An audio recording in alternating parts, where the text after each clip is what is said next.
মাজবাটৰ নিকটৱৰ্তী কনকাদা ভিলেজ ৰিজৰ্টৰ বিৰুদ্ধে ষড়যন্ত্ৰ কৰাৰ এক অভিযোগ দুষ্ট চক্ৰই পৰিকল্পিতভাৱে ভিত্তিহীন অভিযোগেৰে প্ৰতিষ্ঠানটোক বদনামী কৰাৰ অভিযোগ অপু অসম নামৰ লোকজনৰ বিৰুদ্ধে অভিযোগ অনুসৰি যোৱা 11 মাৰ্চ তাৰিখে শোণিতপুৰৰ ঢেকিয়াজুলিৰ অপু অসম নামৰ ব্যক্তিজন সপৰিয়ালে মাজবাটৰ নিকটৱৰ্তী কনকাদা ভিলেজ ৰিজৰ্টত অৱসৰ বিনোদনৰ বাবে আহিছিল পৰিয়ালটোৰ ৰিজৰ্ট কৰ্তৃপক্ষক দিবলগীয়া 1050 টকা বিল অনলাইন পেমেন্টৰ যোগে পৰিশোধ কৰে যদিও কৰ্তৃপক্ষৰ একাউণ্টলৈ অহা নাছিল এই কথা ৰিজৰ্টখনৰ মেনেজাৰে কোৱাৰ লগে লগে অপু অসম নামৰ গ্ৰাহকজনে এক হুলস্থুলীয়া পৰিৱেশৰ সৃষ্টি কৰাৰ অভিযোগ ৰিজৰ্ট কৰ্তৃপক্ষৰ পিছলৈ সেই ধন একাউণ্টলৈ আহিলে গ্ৰাহকজনক ঘূৰাই দিয়াৰ প্ৰতিশ্ৰুতিৰে লোকজনক বিলখিনি নগদ পৰিশোধ কৰিবলৈ কয় গ্ৰাহকজনে টকাখিনি পৰিশোধ কৰি গৈ সামাজিক মাধ্যম ফেচবুকত অপু অসম নামৰ একাউণ্টৰে মিছা আৰু ভিত্তিহীন অভিযোগেৰে ৰিজৰ্টখনক বদনামী কৰাৰ লগতে ফোন যোগে অশ্লীল গালি গালাজাৰে ভাবুকি প্ৰদান কৰাৰ অভিযোগ ৰিজৰ্ট কৰ্তৃপক্ষৰ লোকজনৰ অনলাইন পেমেন্ট কেনসেল হোৱাৰ তথ্য বেংকে নিশ্চিত দিয়াৰ পিছতো সংবাদমেল যোগে স্পষ্ট কৰি দিয়ে ৰিজৰ্ট কৰ্তৃপক্ষই লোকজনে মিছা ৰাষ্ট্ৰলৈ ষড়যন্ত্ৰমূলকভাৱে সামাজিক মাধ্যমত ৰিজৰ্টখনক বদনামী কৰাৰ অভিযোগ উত্থাপন কৰে স্বত্বাধিকাৰীয়ে এই সন্দৰ্ভত আৰক্ষীৰ কাষ চপাৰ লগতে ক্ষতিপূৰণৰ বাবে আদালততো গোচৰ ৰুজু কৰিব বুলি সংবাদমেল যোগে স্পষ্ট কৰি দিয়ে ৰিজৰ্ট কৰ্তৃপক্ষই মাজবাটৰ পৰা যতীন্দ্ৰনাথৰ ৰিপৰ্ট ইছা 24/7 কোনোবা মানে তেখেত আমাৰ এজন আলহী আহিছিলে কিছুদিনৰ আগতে এৰাউণ্ড 10 দিনমানৰ আগতে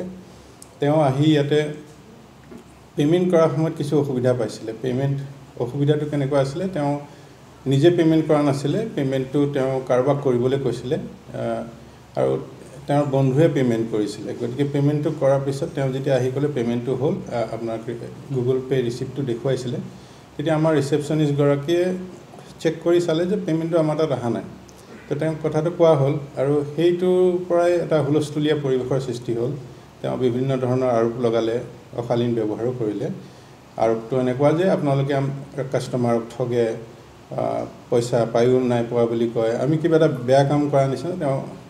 কথাবোৰ ক'লে যে আমি ঠগি আছোঁ মানুহক তেনেকুৱা ধৰণৰ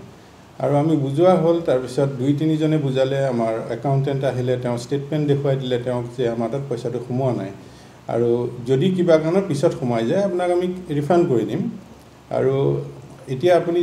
কেছ পেমেন্ট কৰি দিয়ক যদি আমাৰ পেমেন্টটো আজি নহয় পিছতো সোমাই আমি আপোনাক ৰিফাণ্ড কৰি দিম নম্বৰ আমি লৈ ললো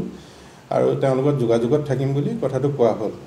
তো তাৰ পিছত তেওঁ এটা হুলস্থুলীয়া পৰিৱেশ সৃষ্টি কৰিলে ইয়াত পিছতো যোৱাৰ সময়তো বহুত হুলস্থুলৰ সৃষ্টি কৰিলে তেওঁ কিবা কিবি কৈ বুজাই পেলাই পঠিওৱা হ'ল আশ্বাস দি যে যদি কিবা কাৰণত পইচাটো আমাৰ তাত আহে আমি পইচাটো ঘূৰাই দিম আৰু আপুনি বেংক ষ্টেটমেণ্ট চেক কৰি থাকিব আপোনাৰ যে যদি আপোনাৰ তাত ৰিফাণ্ড হয় আমাক জনাই দিব তেওঁৰ নাম অপু বুলি আছিলে ঢেকিয়াজুলিৰ বাসিন্দা তাৰপিছত তেওঁ গৈ পেলাই মানে অহৰহ ফোন কৰে ভাবুকি দিয়ে যে তোমালোকে বেয়া কাম কৰি আছা মানুহক ঠগি পইচা লৈ আছা এনে ধৰণৰ বিভিন্ন ধৰণৰ মানসিকভাৱে হাৰাশাস্তি কৰি আছিলে তো তাৰপিছত আমিও বেংকৰ লগত যোগাযোগ কৰি আছিলোঁ যে পেমেন্টটো আমাৰ তাত অহা নাই কাষ্টমাৰে কৈছে তেওঁৰ পৰা কাটি গৈছে হৈছে কি তো তেওঁলোকে চেক কৰি ক'লে যে পেমেন্টটো আচলতে ট্ৰানজেকশ্যনটো ফেইল হৈছে তো আমি তেওঁলোকৰ পৰা ৰিটাৰ্ণ বিচাৰিলোঁ যে আপোনালোকে ৰিটাৰ্ণ কনফাৰ্মেশ্যন এটা দিয়ক কাৰণ আমি কাষ্টমাৰক দিব লাগে তো যেতিয়া আমি তেওঁলোকৰ পৰা ফোনৰ যোগে কনফাৰ্মেশ্যন পালোঁ তেওঁক আকৌ জনাবৰ কাৰণে ফোন কৰিছিলোঁ যে আমাৰ বেংকে কনফাৰ্ম কৰিছে ভাৰ্বেলি যে ট্ৰানজেকশ্যনটো ফেইল হৈছে আৰু আমি ৰিটাৰ্ণ কনফাৰ্মেশ্যনৰ কাৰণে ৱেইট কৰি আছোঁ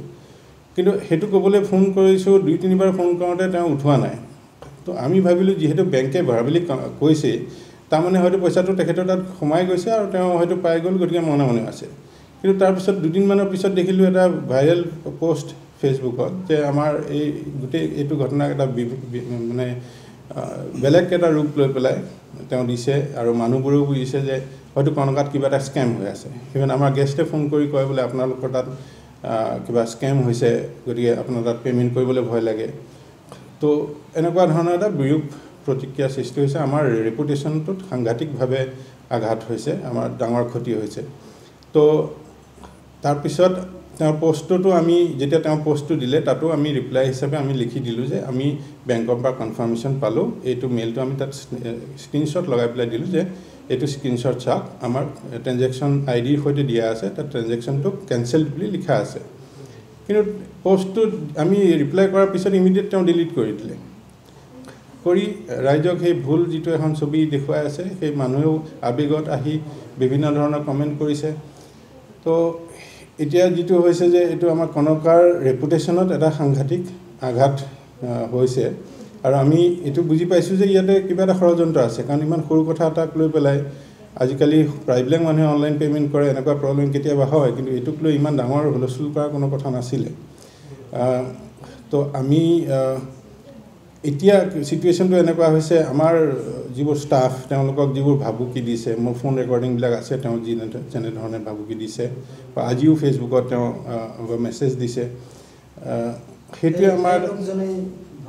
সেইজনে তো আমাৰ এটা বিজনেছ কৰিবলৈ যিটো এটা এনভাইৰনমেণ্ট লাগে সেইটো এতিয়া নাই